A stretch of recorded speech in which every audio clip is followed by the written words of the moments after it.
एक तो कंप्यूटर के ऊपर बैठ के एग्जाम देना, एक ऑफलाइन पेपर मिलते ही ओमार के ऊपर पेपर देना, कौन सा बेटर रहेगा? और कौन कौन से एग्जाम है सीयूईटी 2024 के जो आपके कंप्यूटर बेस्ड होंगे, और कौन कौन से एग्जाम है वो आपको ओमार फिल करके देने होंगे? क्या सारे एग्जाम हैं वो एक ही दिन में होंगे, या फिर जो बच्चे आईसीआर 2024 का एग्जाम दे रहे हैं उनका एक अलग ही डाउट चल रहा है कि आईसीआर के जो पेपर होंगे, जो भी सब्जेक्ट कॉम्बिनेशन होता है, क्या वो सारे पेपर एक ही दिन में होंगे, या फिर अलग अलग जो एग्जाम पेपर होंगे, क्या अलग अलग सेंटरों पे उसका सेंटर आएगा, अलग अलग सेंटर होंगे सारे पेपरों का?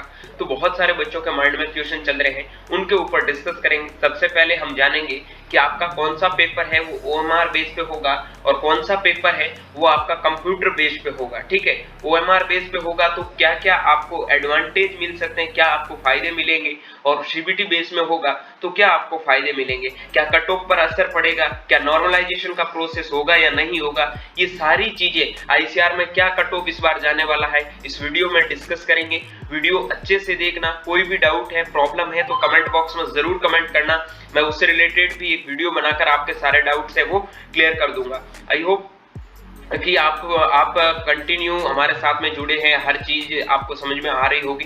तो इस वीडियो के माध्यम से भी जो चीजें आपके साथ में शेयर करूंगा वो सारी समझ जाएंगे। और चैनल पर नए हैं तो चैनल को सब्सक्राइब करना आपका फर्ज बनता है, क्योंकि और भी ऐसी इंफॉर्मेटिव वीडियो जानने के लिए, कॉलेज से रिलेटेड कोई भी इंफॉर्मेशन पाने के लिए चैनल को सब्सक्राइब करके रखना।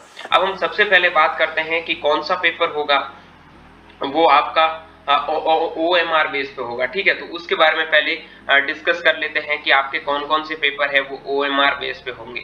सबसे ज्यादा दिक्कत आ रही है वो आईसीआर का एग्जाम देने वाले बच्चों की आ रही है। तो पहले तो मैं बता देता हूं कि आपके ओएमआर बेस पे कौन से पेपर होंगे। दूसरी चीज, काफी आजकल ट्रेंड चल रहा है कि 5 ऑप्शन दे रहे हैं आपको ओएमआर में, क्या इसमें भी 5 ऑप्शन आएंगे या फिर इसमें 4 ही ऑप्शन आएंगे? तो वो भी चीज क्लियर कर देते हैं।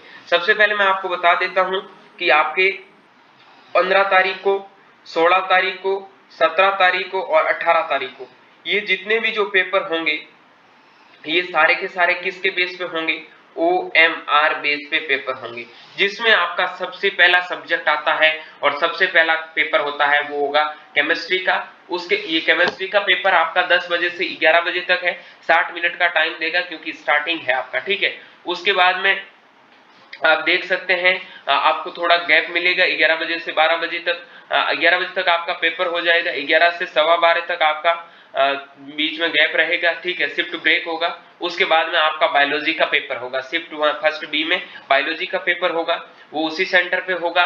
देखो सेंटर भी मैं बता देता हूं, जो एक दिन में एक एक घंटे के गैप से रहेंगे वो एक ही सेंटर पे होंगे। पॉसिबिलिटी है कि दूसरे वाला भी, जैसे मान लो, एक सेकेंड, आपका पेपर 16 को है, 15 को नहीं है, मान लो 16, 15 और 16 2 दिन में है। ठीक है, ये जैसे फिजिक्स का पेपर हो गया और आपके बायोलॉजी केमिस्ट्री का हो गया, तो पॉसिबिलिटी है 99% पॉसिबिलिटी तो ऐसी है कि आपको एक ही एग्जाम सेंटर मिलेंगे। ठीक है, और ऐसा माना भी जा रहा है कि 100% आपको एक ही एग्जाम सेंटर देंगे सारे एग्जाम के लिए, लेकिन कंप्यूटर बेस पे जो एग्जाम होगा उनका आपको एग्जाम सेंटर है वो चेंज करके देंगे, ये श्योर है, ये चीज ध्यान रखना। ठीक है, अब देखो बात सबसे इंपॉर्टेंट ये है कि कौन कौन से एग्जाम आपके सीबीटी में होंगे।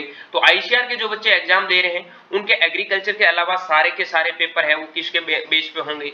उनके सारे के सारे पेपर है वो ओएमआर बेस पे होंगे। ठीक है, अब ओएमआर बेस पे होंगे तो उनके क्या क्या बेनिफिट मिलेंगे तो जान लेते हैं पहले थोड़े पेपर के बारे में, उसके ऊपर डिस्कस करते हैं। उसके बाद में आपका इंग्लिश का पेपर है, इंग्लिश का पेपर भी ओएमआर में होगा। उसके बाद में आपका जनरल टेस्ट है वो भी ओएमआर में होगा। उसके बाद इकोनॉमिक्स है वो भी ओएमआर में होगा, हिंदी भी ओएमआर में होगा, फिजिक्स भी ओएमआर में होगा, मैथमेटिक्स भी ओएमआर में होगा, ज्योग्राफी भी ओएमआर में होगा, फिजिकल एजुकेशन भी ओएमआर में होगा, बिजनेस स्टडीज भी ओएमआर में होगा, अकाउंट का पेपर भी आपका ओएमआर में होगा, हिस्ट्री का पेपर भी ओएमआर में होगा, पॉलिटिकल साइंस का भी ओएमआर में होगा, सोशियोलॉजी भी आपका ओएमआर सीट के माध्यम से पेपर कंडक्ट करवाए जाएंगे। अब देखो सबसे इंपॉर्टेंट चीज ये है कि भाई आपको अगर ओएमआर में पेपर देने के लिए बोले तो आपको क्या क्या बेनिफिट मिलेगा, वो चीजें मैं डिस्कस कर लेता हूं। ठीक है, देखो सबसे पहली चीज ये है कि आपको ओएमआर सीट में पेपर मिलेंगे तो इसमें आपको 4 ऑप्शन मिलेंगे। ठीक है, मान लो option A, option B, option C और ऑप्शन डी, या फिर ऑप्शन 1 2 3 4 कुछ भी होगा। अब आपको बेनिफिट ये है कि एक आपको पेपर सामने से देते हैं, एक आप कंप्यूटर पे होते हो तो कुछ ना कुछ आपको कभी-कभी काफ़ी बच्चे होते हैं जिनको कंप्यूटर चलाना नहीं आता है, तो वो गलतियाँ कर देते हैं, ठीक है? तो उनको ये एडवांटेज मिलेगा कि उनको पेपर पढ़ के रीड करके कर सकते हैं। दूसरी बात ये है कि पेपर पूरा आपके साथ ओपन रहेगा, जैसे मान लो ये आपके पास में पहला क्वेश्चन है, ये दूसरा क्वेश्चन है, ये तीसरा क्वेश्चन, ये पूरा पेपर आपके सामने ओपन। आपने पहला क्वेश्चन पढ़ा, आपने थोड़ा देख लिया यार समझ में, मैं बाद में कर लूँगा, तो उसके ऊपर राइट टिक भी मार सकते हो। लेकिन कंप्यूटर से करोगे ना, उसमें आप सोच रहे हो यार बाद में कौन देखेगा, ये करेगा, तो उनमें थोड़ा आपका माइंड डिस्टर्ब हो जाता है। लेकिन ओएमआर बेस में आपका पेपर होगा, तो उसमें थोड़ा आपको करने में ईज़ी लगेगा और आपका कट ऑफ है वो डेफिनेटली इसका बढ़ेगा, ठीक है?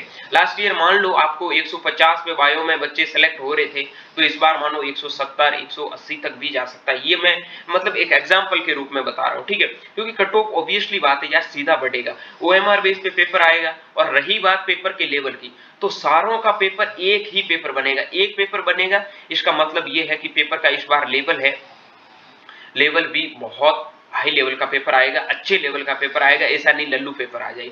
ये चीज सब बच्चे ध्यान रखना, सब उसके हिसाब से प्रिपेयर करना। जैसे मान लो आपके पास में बायो का पेपर है, ठीक है? तो पूरे देश में जितने भी जो बायोलॉजी में जिन्होंने बायोलॉजी फिल किया है, उनका एक ही पेपर बनेगा। लेकिन लास्ट ईयर क्या हुआ था, मान लो पेपर 10 दिन में हुआ था, तो 10 बायो के पेपर अलग-अलग बन के आए थे, जिसमें किसी का लेवल कम था, किसी का लेवल ज्यादा था, ठीक है?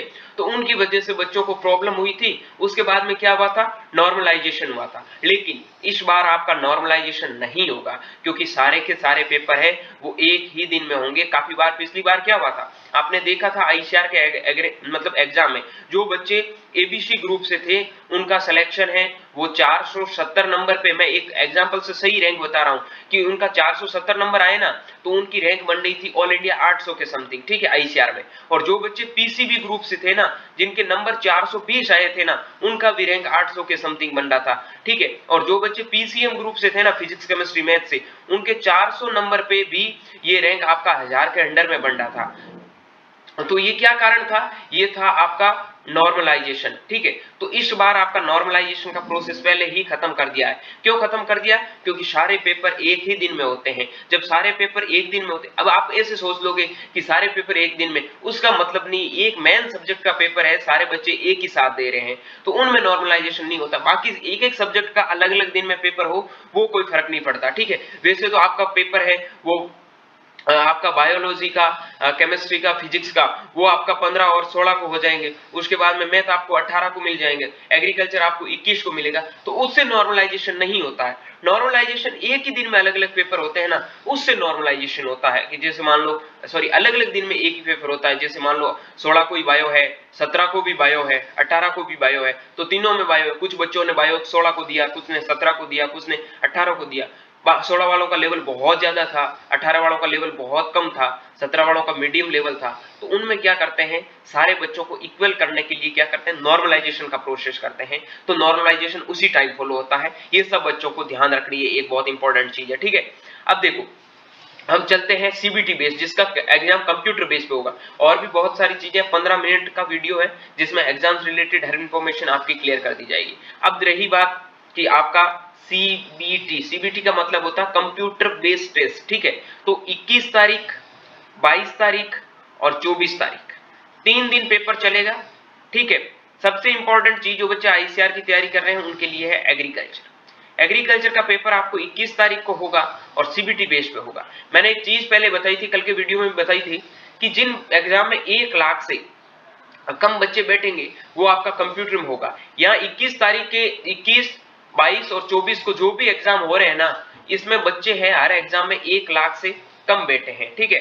1 लाख से कम बच्चे बैठे हैं, तो इसका मतलब है कंप्यूटर पे हो रहा है। तो अब आपके माइंड में क्वेश्चन उठ रहा है, ऐसे क्यों, क्यों हर सेंटर में कंप्यूटर अवेलेबल नहीं होता है, तो बहुत सारी प्रॉब्लम क्रिएट होती है। उसकी वजह से आपका ये पेपर है वो ऑनलाइन मोड में शिफ्ट कर दिया गया है। जो मतलब ये तो ऑनलाइन में हो जाएगा, बाकियों को ऑफलाइन में रखा गया है। तो इसमें जो भी आपकी लैंग्वेज होती है, जैसे पंजाबी हो गई, कन्नड़ा हो गई, तेलुगु हो गई, हिंदी में तो बहुत सारे लोग होते हैं, तो हिंदी तो ऑनलाइन पॉसिबल है नहीं। बाकी जितनी भी जो लैंग्वेज है वो सारी का सारी कैसे होंगी, आपकी ऑनलाइन होगी। एग्रीकल्चर भी ऑनलाइन होगा। उसके बाद में आपका फाइन आर्ट्स हो गया, साइकोलॉजी हो गया, फैशन स्टडीज हो गया, कंप्यूटर साइंस हो गया, संस्कृत हो गया, ठीक है। एंथ्रोपोलॉजी हो गया, जितने भी जो आपके लैंग्वेज है, जैसे आपकी बंगाली हो गई, मराठी हो गई, ठीक है, इटालियन हो गई, जापानीज हो गई, ये सारी की सारी जितने भी जो लैंग्वेज टेस्ट, और उसके बाद में एग्रीकल्चर। एग्रीकल्चर वाले भाई खेती खड़ा आदमी होते हैं, उनको यार ऑफलाइन में पेपर लेना चाहिए, लेकिन इनको भी कंप्यूटर दिया। एग्रीकल्चर वाले हमेशा पहाड़ा चलाते हैं, उनको कहाँ कंप्यूटर की जरूरत पड़ती है यार, ठीक है। लेकिन ये उल्टा कर रहे हैं एग्रीकल्चर वालों के साथ में। कोई बात नहीं, मैं सारी चीजें आपको बता दूंगा कंप्यूटर पे आपको कैसे पेपर सॉल्व करना है, किन किन चीजों का ध्यान रखना है, ओएमआर फिल करते टाइम आपको किन चीजों का ध्यान रखना है। बस ध्यान अब एक ही चीज का रखना है दोस्त, कि आपको कंटिन्यू मेहनत करनी है, क्योंकि इस बार कट ऑफ है वो थोड़ा ऊपर नीचे जरूर होगा। अब मैं थोड़ी आईसीआर से रिलेटेड कट ऑफ के बारे में भी डिस्कस कर लेता हूं, ठीक है, क्योंकि बच्चे सोच रहे हैं यार कट ऑफ के बारे में कुछ बताया ही नहीं। यार चैनल को सब्सक्राइब करके रखो, ढील नहीं देनी है, सब्सक्राइब खींच के रखने हैं, ठीक है। जितने आप सब्सक्राइबरों को खींच के रखोगे ना, कि सब्सक्राइब रुकने नहीं चाहिए, सब्सक्राइबर बढ़ाते जाओ, डेफिनेटली आपको बहुत ज्यादा बेनिफिट मिलेगा। अब हम बात करते हैं मेनली हमारा जो एग्जाम है ICR, Indian council of agriculture research. काफी बच्चे बोल रहे हैं क्या एक ही दिन में एग्जाम होगा? भाई नहीं होगा। चाहे आपने बायो, जैसे मान लो फॉर एग्जाम्पल आपके पास में क्या था, पीसीबी था, आप पीसीबी से पेपर दे रहे हो, तो आपका फिजिक्स है वो अलग दिन में हो रहा है, केमिस्ट्री आपका अलग दिन में हो रहा है, अलग शिफ्ट में हो रहा है, बायो अलग दिन।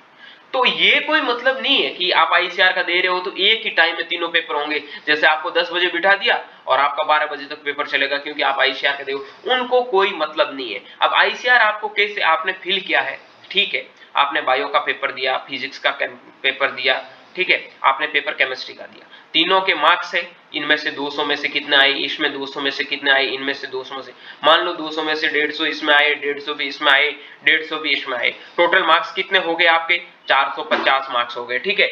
अब ये मार्क्स क्या करेंगे, आपका स्कोर कार्ड आ गया, ये स्कोर कार्ड सीधा का सीधा एनटीए आपका रिलीज कर देगा, और एनटीए आपका सीधा आईसीआर है, वो आपसे एक फॉर्म भरवाएगा जिसमें आपको एनटीए का स्कोर कार्ड अपलोड करना होगा। वहां आपको आईसीआर के साइड पे जाके स्कोर कार्ड अपलोड करना है कि आपको किस सब्जेक्ट में कितने मार्क्स मिले हैं। उसी के बेस पे आईसीआर क्या करेगा, अपना रैंक कार्ड निकालेगा, ठीक है। रैंक कार्ड निकालने के बाद में आईसीआर अपना काउंसलिंग शुरू करेगा, और उन्हीं काउंसलिंग उन्हीं रैंक के बेस पे आपका क्या होगा, कॉलेज में, अलग अलग कॉलेज में एडमिशन होगा।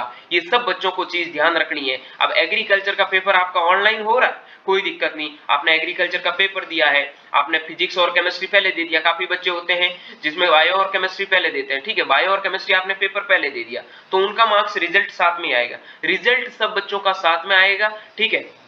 ओएमआर हो चाहे ऑल आपका कंप्यूटर बेस पे हो, तो अब कितना कट ऑफ हमें मार्क्स लेके आने पड़ेंगे? तो भाई अच्छी कॉलेज में एडमिशन लेने के लिए 450 या 400 प्लस तो डेफिनेटली आपको मार्क्स लेके ही आने पड़ेंगे। अच्छे कॉलेज के लिए 400 और सिलेक्शन लेने के लिए 400 प्लस मार्क्स आपको लेके आने पड़ेंगे, क्योंकि इस बार कट ऑफ में बहुत ज्यादा आपको वेरिएशन देखने को मिलेगा, ठीक है। आई होप ये सारी चीजें आप समझ के होंगे। और भी इससे रिलेटेड कोई भी डाउट है, कोई भी प्रॉब्लम है, कोई भी दिक्कत आ रही है, तो आप प्लीज कमेंट बॉक्स में जरूर कमेंट करें, मैं डेफिनेटली आपके वीडियो के माध्यम से हेल्प करूंगा। एक चीज और बता देता हूं, जो बच्चे आईसीएआर की तैयारी कर रहे हैं और उसी कंप्यूटर बेस पे, सीबीटी बेस पे जो एग्रीकल्चर का पेपर देने जाओगे ना, एग्रीकल्चर में बेटा कहीं एमसीक्यूज का कोई अच्छा बुक नहीं मिलता है, तो उनके लिए काफी बच्चों का डिमांड आने के बाद में मैंने एमसीक्यू सीरीज स्टार्ट कर रखी है यूट्यूब पे, डेफिनेटली आप देखो, और जब पेपर दे के आओगे ना, उस टाइम पता चल जाएगा कि एशियल ग्रुप ऑफ एग्रीकल्चर के यूट्यूब चैनल के क्वेश्चन